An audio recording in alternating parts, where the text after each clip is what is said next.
بسم اللہ الرحمن الرحیم۔ السلام علیکم ورحمۃ اللہ وبرکاتہ۔ یوٹیوب کے البشیر اسلامک چینل سے آپ کی بہن فرزانہ بشیر آپ سے مخاطب ہیں۔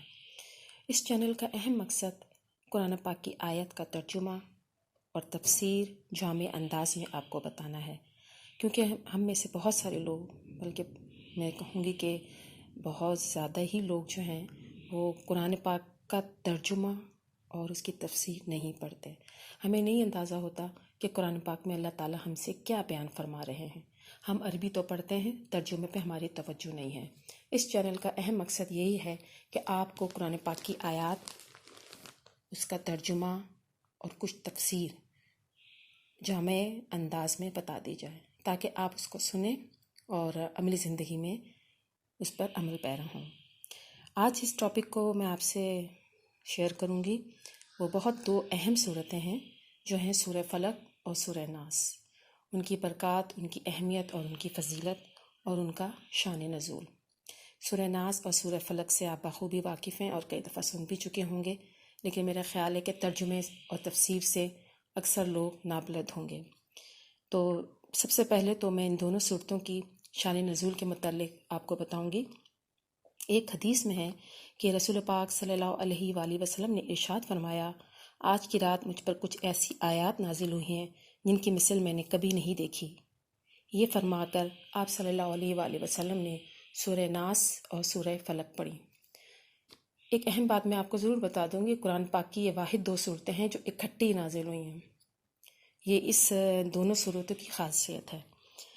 ایک صحابی نے آپ سے پوچھا کسی تعویذ کے متعلق، تو آپ نے بتایا کہ سب سے بہترین تعویذ نہ بتاؤں جس کے ذریعے سے پناہ طلب کرنے والے پناہ مانگتے ہیں؟ انہوں نے عرض کیا، ہاں ضرور بتائیے یا رسول اللہ۔ آپ صلی اللہ علیہ وآلہ وسلم نے دونوں صورتوں کا ذکر کر کے فرمایا، یہ دونوں معوذتین ہیں۔ یہ حدیث سے ثابت ہے۔ رسول پاک صلی اللہ علیہ وآلہ وسلم انسانوں اور جنوں کی نظر سے پناہ مانگا کرتے تھے۔ جب یہ دونوں صورتیں نازل ہو گئیں تو آپ صلی اللہ علیہ وآلہ وسلم نے ان کے پڑھنے کو معمول بنا لیا اور باقی تمام صورتوں کو چھوڑ دیا۔ یہ صحیح ترمذی کی روایت ہے۔ حضرت بی بی عائشہ رضی اللہ تعالیٰ عنہ فرماتی ہیں کہ جب آپ صلی اللہ علیہ وآلہ وسلم کو کوئی تکلیف ہوتی تو معوذتین پڑھا کرتے اور اس کو اپنے جسم پہ پھونک لیا کرتے۔ جب آپ صلی اللہ علیہ وسلم کی تکلیف زیادہ ہو جاتی تو میں یہ صورتیں پڑھ کر آپ صلی اللہ علیہ وآلہ وسلم کے ہاتھوں کی برکت کی امید سے آپ صلی اللہ علیہ وآلہ وسلم کے پورے جسم پر پھینکتی۔ یہ صحیح بخاری کی حدیث ہے۔ جادو برحق ہے اور رسول پاک صلی اللہ علیہ وآلہ وسلم پہ بھی جادو کیا گیا، اور اس جادو کے توڑ کی یہ دو صورتیں بہت اہم ہیں۔ اس کے لیے اہم واقعہ ہے کہ جب رسول پاک صلی اللہ علیہ وآلہ وسلم پہ جادو کیا گیا تو حضرت جبرائیل علیہ السلام یہی دو صورتیں لے کر حاضر ہوئے اور فرمایا کہ ایک یہودی نے آپ صلی اللہ علیہ وآلہ وسلم پہ جادو کیا ہے اور یہ جادو فلاں کنویں میں ہے۔ آپ صلی اللہ علیہ وسلم نے حضرت علی کرم اللہ وجہ کو بھیج کر اسے منگوایا۔ یہ ایک کنگھی کے دندانوں اور بالوں کے ساتھ ایک تانت کے اندر 11 گرہیں پڑی ہوئی تھیں اور موم کا ایک پتلا تھا جس میں سوئیاں چبھی ہوئی تھیں۔ حضرت جبرائیل علیہ السلام کے مطابق آپ صلی اللہ علیہ وسلم نے ان دونوں صورتوں میں سے ایک ایک آیت پڑھتے جاتے اور گرہ کھلتی چلی جاتی اور سوئی نکلتی چلی جاتی۔ خاتمے تک پہنچتے پہنچتے ساری گرہیں بھی کھل گئیں اور سوئیاں بھی نکل گئیں، اور آپ صلی اللہ علیہ وآلہ وسلم اس طرح صحیح ہو گئے جیسے کوئی شخص جکڑ بندی سے آزاد ہو گیا ہو۔ آپ صلی اللہ علیہ وآلہ وسلم کا روز کا معمول تھا کہ رات کو سوتے وقت سورہ اخلاص اور معوذتین پڑھ کر اپنی ہتھیلیوں پہ پھونکتے، پھر انہیں پورے جسم پہ ملتے۔ طریقہ کار یہ تھا کہ پہلے سر، پھر چہرہ، پھر جسم کے اگلے حصے پر ہاتھ پھیرتے۔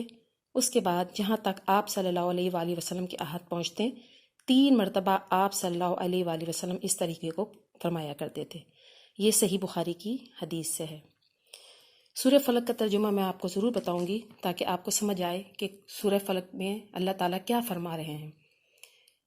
سورہ فلق کا ترجمہ ہے، آپ کہہ دیجئے کہ میں صبح کے رب کی پناہ میں آتا ہوں ہر اس چیز کے شر سے جو اس نے پیدا کی ہے، اور اندھیری رات کی تاریکی کے شر سے جب اس کا اندھیرا پھیل جائے، اور گرہ لگا کر ان میں پھونکنے والیوں کے شر سے، اور حسد کرنے والے کی برائی سے بھی جب وہ حسد کریں۔ دیکھیں، اللہ تعالیٰ ہی رات کا اندھیرا ختم کر کے دن کی روشنی لاتا ہے۔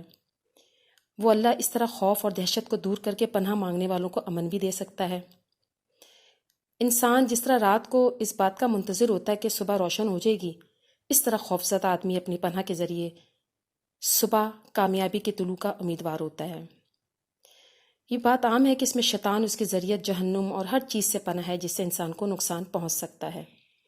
رات کے اندھیرے میں خطرناک جانور بھی ہوتے ہیں، جرائم پیشہ افراد بھی ہوتے ہیں جو اپنے کاموں کو عملی جامہ بنانے کے لیے نکلتے ہیں، تو ان الفاظ کے ذریعے اللہ تعالیٰ نے اس سے پناہ مانگی ہے۔ اس کے علاوہ آپ کو معلوم ہے کہ جو بھی لوگ جادو کرتے ہیں، غلط کام کرتے ہیں، چاہے اس میں مرد ہو یا عورت، اس میں جادوگروں کی شرارت سے پناہ مانگی گئی ہے۔ جادوگر پڑھ پڑھ کر پھونک مارتے اور گرہ لگاتے جاتے ہیں۔ عام طور پر جن لوگوں پہ جادو کیا جاتا ہے ان کی بال یا کوئی چیز حاصل کر کے اس پر یہ عمل کیا جاتا ہے۔ تو کوشش یہ کرنی چاہیے کہ سورہ ناس اور سورہ فلق کو زیادہ سے زیادہ پڑھیں آپ۔ سورہ ناس کا ترجمہ میں آپ کے ساتھ شیئر کرتی ہوں۔ آپ کہہ دیجیے، میں لوگوں کے پروردگار کی پناہ میں آتا ہوں، لوگوں کے مالک کی اور لوگوں کے معبود کی پناہ میں، وسوسہ ڈالنے والے، پیچھے ہٹ جانے والے کے شر سے، جو لوگوں کے سینوں میں وسوسہ ڈالتا ہے، خواہ وہ جنوں میں سے ہو یا انسان میں سے۔ لیکن حسد ایک ایسی بیماری ہے جو نیکیوں کو کھا جاتی ہے۔ یہ ایک اخلاقی بیماری ہے، اور آج کل کے معاشرے میں زیادہ تر لوگ ایک دوسرے کو دیکھ کے حسد کا زیادہ شکار ہوتے ہیں، اور حسد کی وجہ سے بہت ساری بیماریاں اور بہت زیادہ تکلیفیں انسانی جسم میں داخل ہو جاتی ہیں۔ اگر آپ ان دونوں صورتوں کو پڑھنے کا معمول بنا لیں گے تو انشاءاللہ تعالیٰ آپ حسد سے بچے رہیں گے اور اپنی کامیاب زندگی کو جاری رکھ سکیں گے۔ اس کی فضیلت آپ کو بتاتی ہوں۔ ایک حدیث میں آتا ہے کہ نبی پاک صلی اللہ علیہ وآلہ وسلم کو نماز میں بچھو نے ڈس لیا۔ نماز کی فراغت کے بعد آپ صلی اللہ علیہ وآلہ وسلم نے پانی اور نمک منگوا کر اس کے اوپر ملا اور ساتھ ساتھ سورہ کافرون، سورہ اخلاص اور سورہ ناس پڑھتے رہتے ہیں۔ یہ بھی حدیث سے ثابت ہے۔ اس کے علاوہ ایک چیز اور بھی میں آپ کو بتاتی ہوں کہ شیطان جو ہے وہ نہایت غیر محسوس طریقے سے انسان کے دل میں بری باتیں ڈالتا ہے، وسوسے ڈالتا ہے۔ مقصد اس کا یہ ہوتا ہے کہ اللہ کی یاد سے اس کو غافل کر دے، اور جہاں اللہ کی یاد جب آپ ذکر کرتے ہیں تو وہ وہاں سے کھسک جاتا ہے، اور جب آپ اللہ کی یاد سے غافل ہوتے ہیں تو یہ آپ کے دل پہ چھا جاتا ہے۔ وسوسہ جو ہے نہ صرف انسانوں میں بلکہ جنوں میں بھی ڈالا جاتا ہے۔ چنانچہ رسول پاک صلی اللہ علیہ وسلم سے ایک صحابی نے پوچھا، یا رسول اللہ، کیا وہ آپ کے ساتھ بھی ہوتا ہے، یعنی کہ شیطان؟ تو آپ صلی اللہ علیہ وآلہ وسلم نے فرمایا، ہاں میرے ساتھ بھی ہوتا ہے، لیکن اللہ نے اس پر میری مدد فرمائی ہے اور وہ میرا متی ہو گیا ہے، مجھے خیر کے علاوہ کسی بھی بات کا حکم نہیں دیتا۔ اسی طرح ایک حدیث میں آتا ہے کہ رسول پاک صلی اللہ علیہ وآلہ وسلم اعتکاف فرما تھے کہ آپ صلی اللہ علیہ وسلم کی زوجہ محترمہ حضرت صفیہ رضی اللہ تعالیٰ عنہ آپ صلی اللہ علیہ وآلہ وسلم سے ملنے کے لیے تشریف لائیں۔ رات کا وقت تھا، آپ صلی اللہ علیہ وآلہ وسلم نے انہیں چھوڑنے کے لیے ان کے ساتھ گئے۔ راستے میں 2 انصاری صحابی وہاں سے گزرے تو آپ صلی اللہ علیہ وآلہ وسلم نے انہیں بلا کر فرمایا کہ یہ میری اہلیہ صفیہ ہیں۔ انہوں نے عرض کیا، یا رسول اللہ صلی اللہ علیہ وآلہ وسلم، آپ کی بابت ہمیں کیا یہ بدگمانی ہو سکتی تھی؟ آپ صلی اللہ علیہ وآلہ وسلم نے فرمایا، یہ تو ٹھیک ہے، لیکن شیطان انسان کی رگوں میں خون کی طرح دوڑتا ہے، مجھے خطرہ محسوس ہوا کہ کہیں وہ تمہارے دلوں میں کچھ شبہ نہ ڈالے۔ یعنی کہ شیطان کا کام ہی انسان کو گمراہ کرنا، شبہات ڈالنا ہے، اور اللہ کی یاد، اللہ کے ذکر سے غافل کرنا ہے۔ یہ دونوں صورتیں اگر آپ پڑھیں گے تو انشاءاللہ تعالیٰ آپ انسانوں کے شر سے، شیطان کے وسوسوں سے، شیطان کے شر سے بھی محفوظ رہ سکیں گے۔ مجھے امید ہے کہ آج یہ دونوں صورتوں کا جو جامع طریقے سے میں نے سمجھانے کی کوشش کی ہے آپ کے سمجھ میں بھی آ گئی ہوگی، اور کوشش میری یہ ہوگی کہ آپ ان صورتوں کو روزانہ اپنی ڈیلی روٹین میں شامل کر لیں، خاص طور پہ رات میں سوتے وقت اس کو پڑھ کے اپنے پورے جسم پر ضرور پھیریں۔ آخر میں اس دعا کے ساتھ میں اجازت چاہتی ہوں۔ اے ہمارے رب، ہم سے جو بھول ہو گئی ہو یا کوئی خطا ہو گئی ہو تو ہمیں نہ پکڑنا۔ اے ہمارے رب، ہم پر وہ بوجھ نہ ڈال جو ہم سے پہلے لوگوں پہ ڈالا تھا۔ اے ہمارے رب، ہم پر وہ بوجھ نہ ڈال جس کو اٹھانے کی ہم میں طاقت نہ ہو۔